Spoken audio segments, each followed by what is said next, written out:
We have started with the chapter evolution, in which we have so far discussed about the evolution or the origin of the whole universe and the origin of the solar system. We have discussed that how the first life form came into existence, that is evolution of different life forms. Life has begun with the atomic phase. According to chemical evolution, it has begun from atomic phase, moved to molecular phase, and then after there was formation of the simple organic molecules. These simple organic molecules have aggregated to form the macromolecules. This has been experimentally proved by Urey Miller's experiment.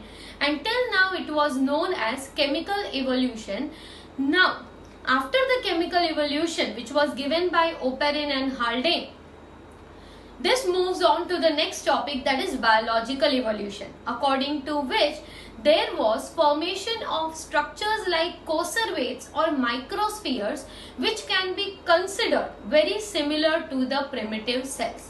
कोसरवेट्स और माइक्रोस्फीयर्स को consider किया गया है sales की तरह कि primitive sales शायद ऐसे हो सकते हैं और इसीलिए उन्हें एक्सपेरिमेंटली लैब में बनाया गया था. They showed all the characteristics like a cell, that is they could shrink, they could swell, they could divide by binary fission, they were made up of macromolecules, and maybe due to all such characters they were considered as primitive cells, from which about 3.5 billion years ago have evolved the first prokaryotic cells. And these prokaryotic cells, on the basis of different types of mode of nutrition, that is first heterotrophic mode of nutrition, then came the autotrophic. In autotrophic also first there were anaerobic autotrophs, but they were chemoautotrophs, and then there were anaerobic photoautotrophs, after which the presence of chlorophyll and maybe due to certain evolution there was development of aerobic photoautotrophs, and these aerobic photoautotrophs increased the amount of oxygen in the atmosphere, which led to the change in the atmosphere, that is initially which was reducing was slowly changing into oxidizing type of atmosphere. So maybe new life forms might not be able to develop, but that primitive duration was helpful in making of different types of life forms. After which there was formation of the ozone layer, and after the ozone layer came into existence, the ultraviolet radiations were stopped due to it, and then after the only visible range was reaching up to the earth, and therefore this gave rise to the multicellular organisms. So multicellular organisms, and that also the eukaryotic multicellular organisms, were the last one to come in the whole evolutionary cycle, and this all has occurred about 1.5 billion years ago. So that is chemical and biological evolution, which shows the existence of life form. Now we are considering one important topic that is given in your textbook. Okay, so you may focus it from your textbook also, and that is known as evolution of life forms. आपके text में ये जो origin हुआ है वो ज्यादा detail में नहीं दिया गया है, मतलब मैं ऐसा कह सकती हूँ कि सिर्फ यूरे मिलर्स एक्सपेरिमेंट दिया गया है, पर हमने जो केमिकल और बायोलॉजिकल इवोल्यूशन की बात की, all these things are not been properly mention. But there is one topic which has to be understood from your textbook, and that is evolution of life forms. So according to this theory, what was being said that initially the theory of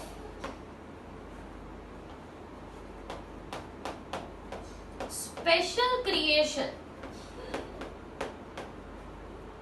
has certain aspects. Which aspects I am talking about? जो theory of special creation है, या तो फिर हम बोल सकते हैं ज्यादा properly theory of eternity. Theory of eternity हमें यह समझाती है दैट कोई नए ऑर्गेनिजम्स फॉर्म हुए नहीं है, जो ऑर्गेनिजम्स पास्ट में थे वही ऑर्गेनिजम्स अभी हैं. So the first connotation of this theory, or the first point of this theory, can be said as the life forms that existed in past are same as those found now.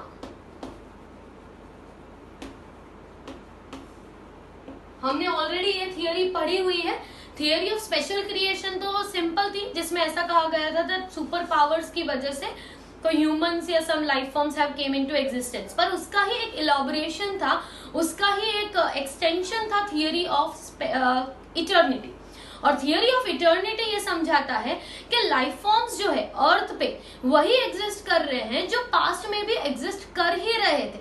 मतलब ऐसा कुछ है नहीं कि नए life forms evolve हुए हैं. Secondly ये थियरी ये समझाती है that biodiversity is same as the one existed in past. And the third connotation of this theory is that Earth is 4,000 years old. ये तीन थियरी समझाई गई है, ये तीन पॉइंट्स एक्चुअली समझाए गए जिसे केनोटेशंस कहा जाता है. तो या तो फिर हम बोल सकते हैं कि पोस्टुलेट्स कहा जाता है. तो ये थियरी ऐसा समझा रही है कि लाइफ फॉर्म्स में कोई चेंज नहीं आया, जो पहले एग्जिस्ट हो रहा था वही अभी एग्जिस्ट हो रहा है. दूसरा, बायोडाइवर्सिटी में कोई चेंज नहीं आया, पहले भी इतनी डाइवर्सिटी थी ही जो अभी हमें देखने को मिल रही है. और थर्ड पॉइंट उन्होंने ऐसा कहा कि अर्थ जो है उसका एग्जिस्टेंस सिर्फ 4,000 इयर्स ओल्ड है. तो ऐसे सारे पोस्टुलेट्स को गलत प्रूव किया था. This things were being proved wrong, और you can say they were being strongly challenged by a researcher known as Charles Darwin. So this theory or this postulates were challenged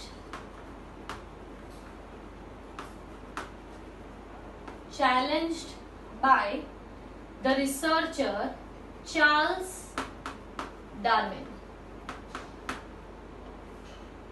Charles Darwin, he was traveling in ship which was known as HMS Beagle. He went on a voyage. He went on a voyage to different islands.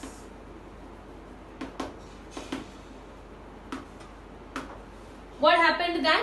ये सारे जो points हैं special creation या हम कह सकते हैं theory of eternity के जो पॉइंट्स हैं उन्हें चैलेंज मतलब उन्हें अपोज किया गया था by the researcher called Charles Darwin.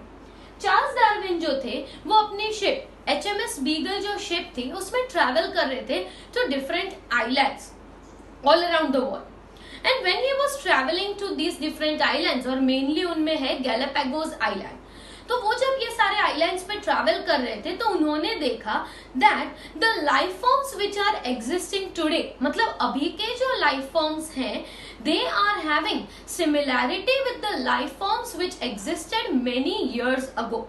मतलब अभी के जो ऑर्गेनिजम्स हैं उन्हें ऐसा नहीं कह सकते कि वो बिल्कुल एग्जैक्टली सेम है like those which are existing previously, but he said that they are sharing some similarity not only amongst themselves but also among the ancestors which were existing maybe several years ago. However, all those ancestors are not existing today. वो सारे क्या हो चुके हैं, extinct हो चुके हैं, पर फिर भी उनमें कोई ना कोई similarities होती है. ये हमें सबको पता है क्योंकि जब हम रेप्टाइल्स की बात करते हैं तो रेप्टाइल्स में डायनासोर्स भी इंक्लूड होते हैं, रेप्टाइल्स में स्नेक्स भी इंक्लूड होते हैं और लिजर्ड जैसे ऑर्गेनिजम्स भी इंक्लूड होते हैं.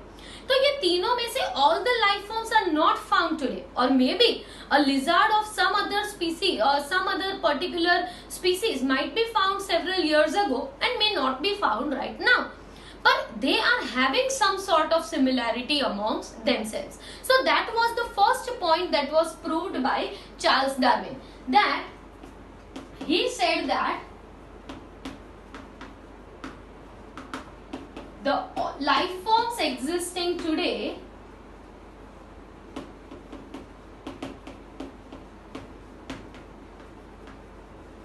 share similarities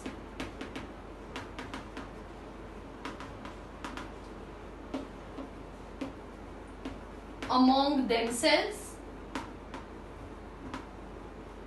as well as life forms existing in the past.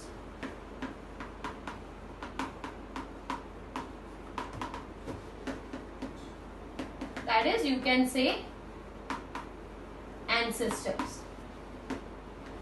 many of which are now extinct.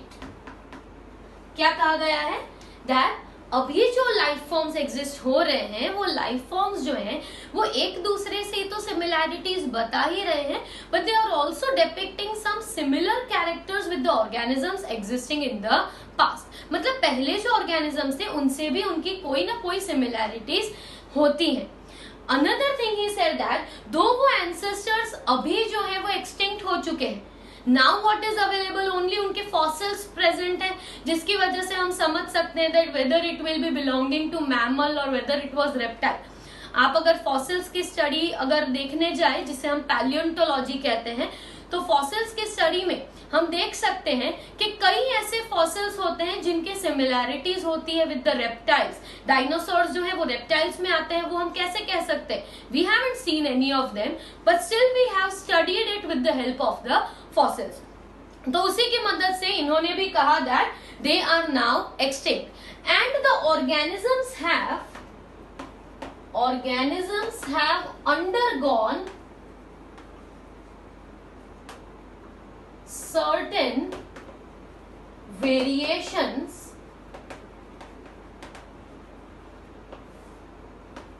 in order to survive the climatic conditions.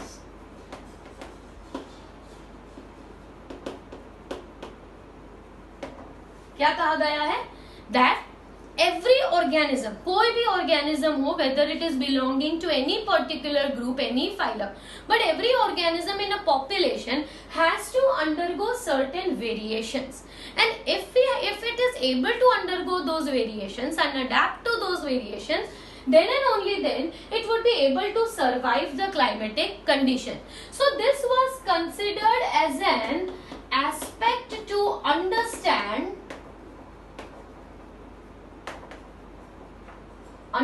the concept of evolution. That is one of the reason why evolution might have taken place. Evolution क्यों? Evolution is what? Orderly changes जो होते हैं time to time. एक ही organism है, but if it is उसकी progenies अगर 500 years तक है, तो वो सारे जो प्रोजेनीज हैं वो कोई ना कोई चेंज करेंगे. कोई ना कोई चेंज, शायद अगर बर्ड है तो उसके बीक में कोई चेंज आएगा, या उसके आईज में कोई चेंज आएगा, राइट, उसके विंग फॉर्म में कोई चेंज आएगा. वो चेंज क्यों आते हैं? वो चेंज इसीलिए आते हैं so that they can survive in those climatic conditions, whether it is temperature, whether it is wind or whether it is any condition.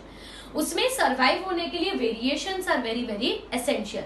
And so these variations or changing slightly can be considered as what? An aspect to study the evolution, an aspect to understand that why organisms evolve, why present और past organisms में बिल्कुल similarity नहीं है, थोड़े बहुत तो अलग रहते हैं. तो अलग क्यों हुए हैं? वहां पे survive होने के लिए. And those who are able to adapt the variations and reproduce are considered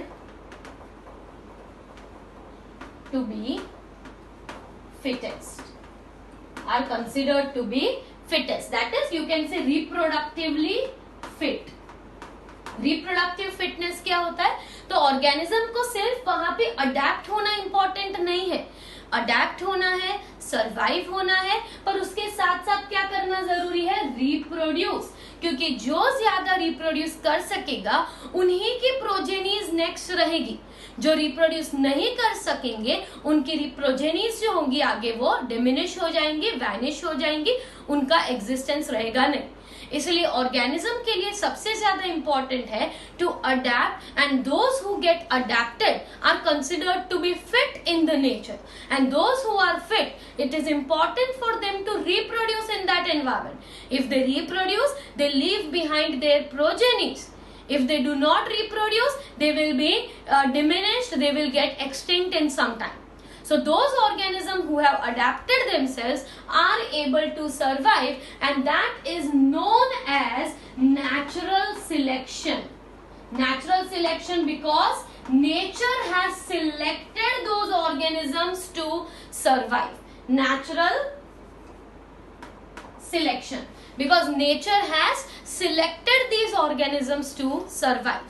क्योंकि वही organisms nature select करेंगे जो reproductively fit होंगे in the changing environment.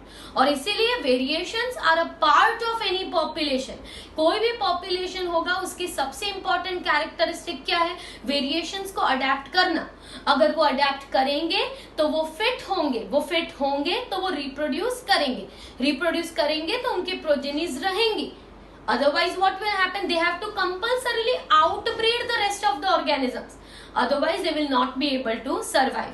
And this theory of natural selection given by Charles Darwin is one of the most important theory that is considered to understand the evolution, which is considered to be one of the strongest reason that why evolution might have taken place. Evolution क्यों हुआ होगा ये बहुत ही importantly proof करती है कौन सी theory? Natural selection. क्योंकि nature वही ऑर्गेनिजम्स को सिलेक्ट करता है जो रिप्रोडक्टिवली फिट होते हैं. जो रिप्रोडक्टिव फिटनेस होती है तो ही नेचर सिलेक्ट करता है, जिसे हम कहते हैं नेचुरल सिलेक्शन. ऐसे ही सिमिलर थॉट्स एक और रिसर्चर के थे, तो यहाँ पे मैं सिर्फ नाम लिख रही हूं. Similar thoughts of another researcher, Alfred Wallace. Alfred Wallace जो थे, he was also a naturalist. He was working in Malay Archipelago. Malay Archipelago is a set of islands that is present between the Indochina and Australia. Indo China और Australia के बीच में बहुत सारे islands हैं और इन्हें कलेक्टिवली मलय आर्चिपेलागो कहा जाता है. और वहां पे स्टडी कर रहे थे अल्फ्रेड वेलेस, जिनके थॉट्स चार्ल्स डार्विन के जैसे ही थे, और वो भी यही प्रूव कर रहे थे that the organisms who are able to survive, who are able to reproduce, are the one who are going to leave more progenies as compared to those organisms which are not adapting to the changes. So that similar thoughts were explained by Alfred Wallace. तो अलग अलग time scales में अलग अलग organisms exist हो रहे थे, उसे कहा जाता है geological time scale. Geological time scale मतलब एक ऐसा स्केल जिसे अर्थ में डिवाइड किया गया है 3 पीरियड्स में, जिसे कहा जाता है एरा, पीरियड्स एंड इपॉक्स. ये ऐसे ड्यूरेशंस हैं जो कई कई सालों तक चलते हैं और इसमें पर्टिकुलर ग्रुप ऑफ एनिमल्स जो होते हैं वो इंक्लूड होते हैं. तो मैं आपको एक इमेज शेयर करूंगी एरास, इपॉक्स, और उसमें कौन से ऑर्गेनिजम्स का ओरिजिन हुआ है, कौन से एरा में वर्टिब्रेट्स एग्जिस्टेंस में आए, कौन से एरा में बर्ड्स एग्जिस्टेंस में आए, कौन से एरा में amphibians were the dominant, when the dinosaurs were dominant. उसके बारे में मैं आपको एक इमेज शेयर करूंगी, तो आप इमेज बहुत ध्यान से देखिएगा, and that is for only your understanding purpose. You don't have to prepare it. So let us now begin with the definition of evolution. The evolution, what is it? Actually, evolution is an orderly change from one condition to another. Evolution means certain changes which are going to occur. This evolution occurs in the landforms. Evolution occurs even in the water bodies. Evolution even occurs in the organisms. So what is evolution? It is time to time the changes which are going to take place. We already know that nothing is constant in this universe. Everything somehow or some other time changes. So evolution is also such a process which is keep on going to change. Certain organisms or even the landforms undergo several changes from time to time. So that is known as evolution. Evolution can be considered of two types, that is inorganic evolution, which is change in matter or elements in time. Whenever we are talking about the changes in the landform or changes in some water body, so that type of changes in some matter or in some material are referred as the inorganic evolution. But what we are mainly focusing in this chapter is the biological evolution. Biological evolution मतलब जो changes organisms में हुए हैं, जो changes living forms में हुए हैं from time to time, ऐसे चेंजेस को हम कहते हैं ऑर्गेनिक इवोल्यूशन. इवोल्यूशन कोई एंड प्रोडक्ट नहीं है कि इतने साल हो गए मतलब कुछ अलग बन गया, ऐसा नहीं होता. It is a very slow process and slowly several variations takes place. और कई बार इतने सारे variations organisms में हो जाते हैं that they share very less similarity with their ancestors. मतलब उनके ancestors से वो काफी अलग हो चुके हैं क्योंकि वो इतनी ज्यादा evolve हो चुके हैं. जैसे कि अगर हम बात करें तो fishes, reptiles more than 300 million years ago already present थे. But maybe that fishes and reptiles will be looking or will be having some characters which are different than those which are existing right now. And maybe they are having some similarities with those existing previously and those existing today. तो organisms जो होते हैं वो तो जैसे कि सबसे recent organisms mammals हैं, पर इनके अलावा भी बहुत सारे, जो हम बात करते हैं प्रोकैरियोट्स की, जब हम बात करते हैं मल्टीसेल्युलर यूकैरियोट्स की, स्पॉन्जेस हैं, निडेरियंस में सारे जेलीफिश और तो ये सारे ऑर्गेनिजम्स तो more than 1000 million years ago पहले ही एग्जिस्ट हो चुके थे. बट क्या वो 1000 मिलियन ईयर्स अगो पहले जो थे एग्जैक्टली सेम अभी भी है? Maybe they have evolved, maybe they have changed depending upon the surrounding conditions. Though some of the characters are still similar, but there can be some characters which have changed. And this process of changing time to time is simply known as the process of evolution. तो evolution की जब हम बात करते हैं तो अलग अलग रिसर्चर्स ने अपने अलग अलग व्यूज दिए हैं फॉर स्टडीइंग द evolution. तो सबसे पहला व्यू दिया है चार्ल्स डार्विन ने. According to Charles Darwin, evolution में सबसे इंपॉर्टेंट रोल किसका है? नेचर का.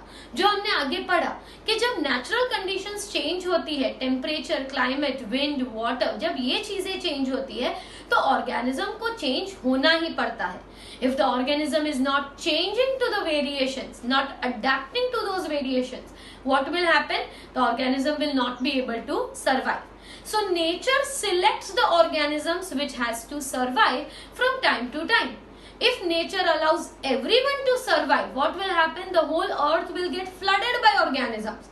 इसीलिए important है that nature selects the organisms who are the best, who are the one who are fit for survival or those who are reproductively fit for survival.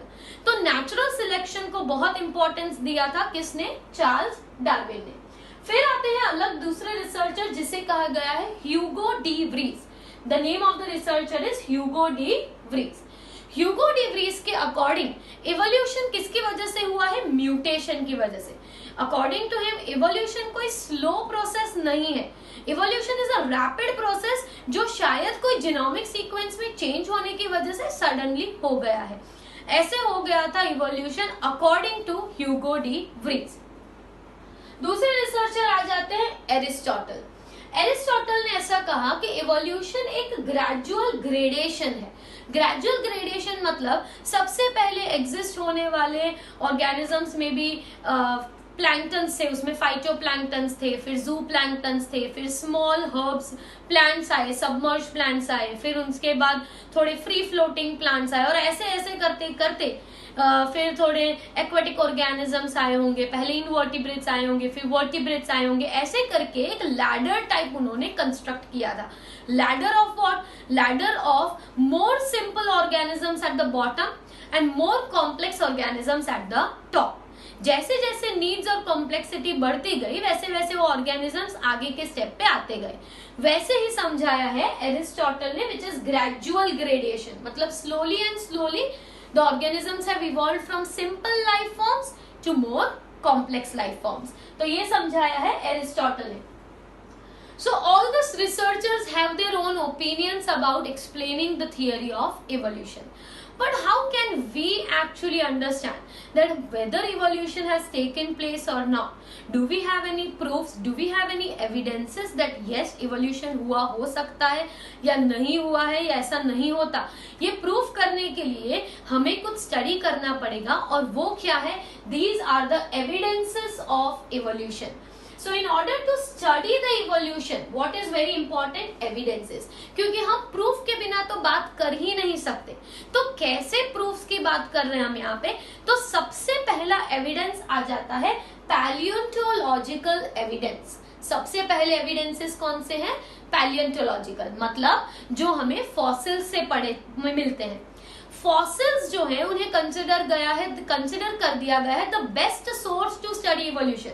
Why it is best source? Because fossils को देख के with the help of different techniques like carbon dating techniques और uranium lead techniques, इन techniques से हम वो fossils की as जान सकते हैं कि वो कितने साल पुराने हैं और कितने सालों से ऐसे ऑर्गेनिजम्स एग्जिस्ट हो रहे हैं.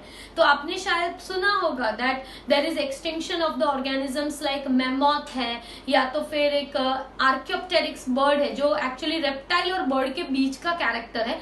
तो ऐसे ऑर्गेनिजम्स हमें कैसे पता होगा कि एग्जिस्ट हो रहे हैं? just because we have fossils of those organisms which are preserved, and fossils can be well studied and you can know that how many years before these fossils might have been existing or these organisms might have been existing. So that is paleontological evidence. फिर सबसे important दूसरा evidence आ जाता है comparative anatomy and morphology. Anatomy मतलब दूसरे organisms का internal structure और morphological structure. Do we share the similarity? जैसे कि हमारे पास ये जो हाथ है, लिम्स है, जिसे हम कहते हैं 4 लिम्स, हमारे पास भी 4 लिम्स हैं, डॉग्स के पास भी 4 लिम्स हैं, दूसरे एनिमल्स के पास भी 4 लिम्स हैं. Do we have similarity with each other? Do we have similarity in one of the character like 4 limbs, और वेदर वी आर डिफरेंट? तो ये हुई एक एनाटॉमी की स्टडी. तो ऐसे ही एनाटॉमी अलग अलग ऑर्गेनिजम्स की स्टडी की जाती है to see the similarities that whether they belong to mammals or whether they belong to reptiles or whether they belong to apes. ये कंक्लूड करने के लिए एनाटॉमी और मॉर्फोलॉजी बहुत ही एसेंशियल रहती है. फिर आते हैं embryological evidences. What about the embryos of different organisms? Are the embryos of lower aquatic organisms similar to those of higher aquatic organisms? जैसे कि वर्टिब्रेट्स हैं फिशेस और इनवर्टिब्रेट्स हैं sponges. Do they have same type of larva और do they have zygote और whether it is similar और not? ये सारी चीजें पढ़ी जाती है बाय एम्ब्रियोलॉजिकल एविडेंसेस. फिर आ जाते हैं biogeographical evidences. Biogeographical evidences are based on the location of the organisms. ये इसीलिए एसेंशियल है क्योंकि आपने देखा होगा कि कई ऑर्गेनिजम्स जो होते हैं they are limited to some places only. जैसे कि मार्सुपियल्स हैं जिन्हें कहा गया है पाउच्ड ऑर्गेनिजम्स, ऑर्गेनिजम्स जिनके पास है पाउच होता है. तो ऐसे पाउच्ड ऑर्गेनिजम्स जो है वो सिर्फ ऑस्ट्रेलिया में ही क्यों होते हैं या न्यूजीलैंड में ही क्यों होते हैं? Why they are not present all over? Why they have been separated?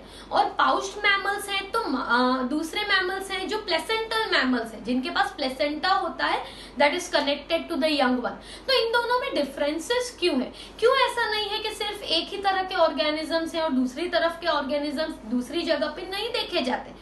तो biogeographical evidences are different types of organisms which are being distributed depending upon the locations. तो ये भी बहुत जरूरी है कि बायोजियोग्राफिकल एविडेंसेस से हमें स्टडी कर सकते हैं. फिर आते हैं एविडेंसेस ऑफ बायोकेमिस्ट्री.